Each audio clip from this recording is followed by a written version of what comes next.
9:33, a foggy morning in Baku. The city is welcoming over 400 guests from various countries, including over 50 former and current heads of state and leaders of international organizations.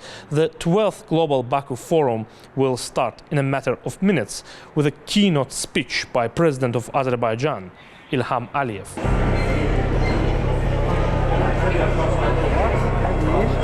Rethinking world order, turning challenges into opportunities. With this slogan on, the venue, a hallmark of Azerbaijani state events, is bustling with arrivals, each guest adding to the forum's international significance. Meanwhile, upstairs in the Grand Hall, final preparations are underway. Journalists fine-tune their cameras. Protocol teams confirm seating arrangements, and technicians conduct last-minute sound checks. The energy is building. As the guests begin filtering into the hall, familiar faces exchange greetings, while others take their seats, waiting for the opening remarks. We seize the opportunity to speak with some of them. Prime Minister, with things rapidly changing around the world, both in terms of politics and both in terms of energy cooperation, what opportunities are there for Balkan countries? These are very challenging times, and I think the Balkan countries have very strategic and geopolitical location, and it is very important that even though we are small countries, to have our own strategy and to work together with all the countries which are in the region and also internationally.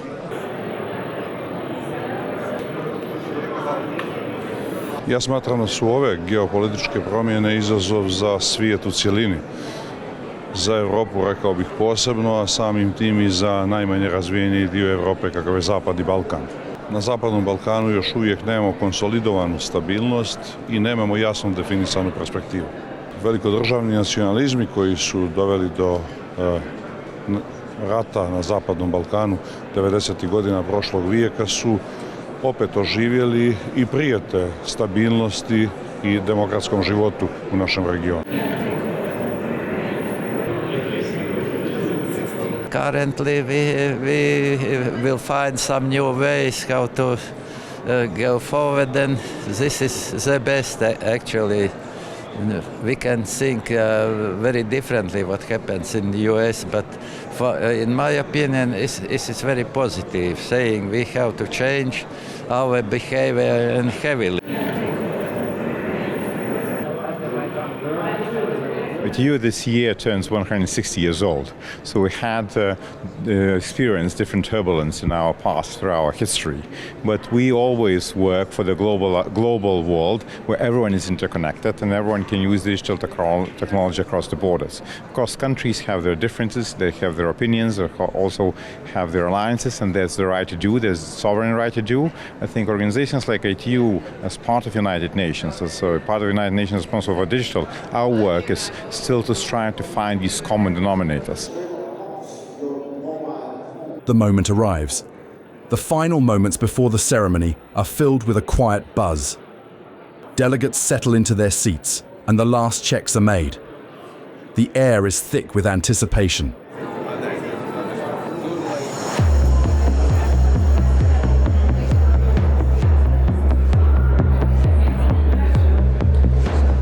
Gülistan, meaning garden, is a symbol of elegance and tradition. As Azerbaijan's premier venue for state events, the Gülistan Hall welcomes distinguished guests of the opening ceremony who are making their way into the hall to deliver their addresses. As the doors close, all eyes turn towards the front of the room. President Ilham Aliyev takes his seat and moments later addresses the gathering. His speech sets the tone for the discussions ahead. For 4 years, we're chairing non-aligned movement, the institution of 120 countries, and actively supported member states in different situations, including during the COVID time, providing humanitarian and financial assistance to more than 80 countries during COVID.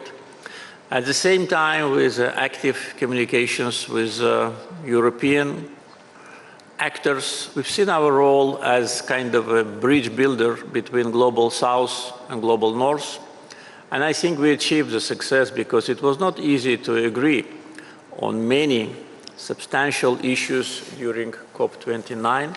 And one of the milestones, one of the achievements was consensus on Article 6 of Paris Agreement, which was a stumbling block for more than 10 years. Following the President's address, other distinguished guests share their perspectives, reinforcing the forum's role as a platform for global dialogue. The President of North Macedonia, Gordana Siljanovska-Davkova, has raised concerns about the future of multilateralism, stating that the United Nations is becoming increasingly polarized and struggling to deliver effective outcomes.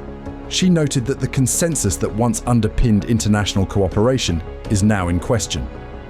According to her, the global security system is weakening and political divisions are deepening. As the world undergoes significant transition in 2025, she posed a critical question. Can nations still work together to overcome crises? Or is the international order at risk of further fragmentation? Chair of the Presidency of Bosnia and Herzegovina, Jelika Cvijanović, criticized foreign interference in her country. She accused external actors of undermining its constitutional framework, particularly through judicial manipulation. According to her, foreign-appointed judges have altered the country's legal system, turning the judiciary into a political tool rather than a guarantor of justice. Cvijanović also singled out international representatives, such as Christian Schmidt, for imposing decisions that disregard the Dayton Agreement and the nation's sovereignty. She warned that such interference deepens internal divisions and destabilizes Bosnia's fragile political landscape. With the opening remarks concluded, the 12th Global Baku Forum is officially underway, promising days of in-depth discussions, high-level exchanges, and strategic dialogue on the world's most pressing issues.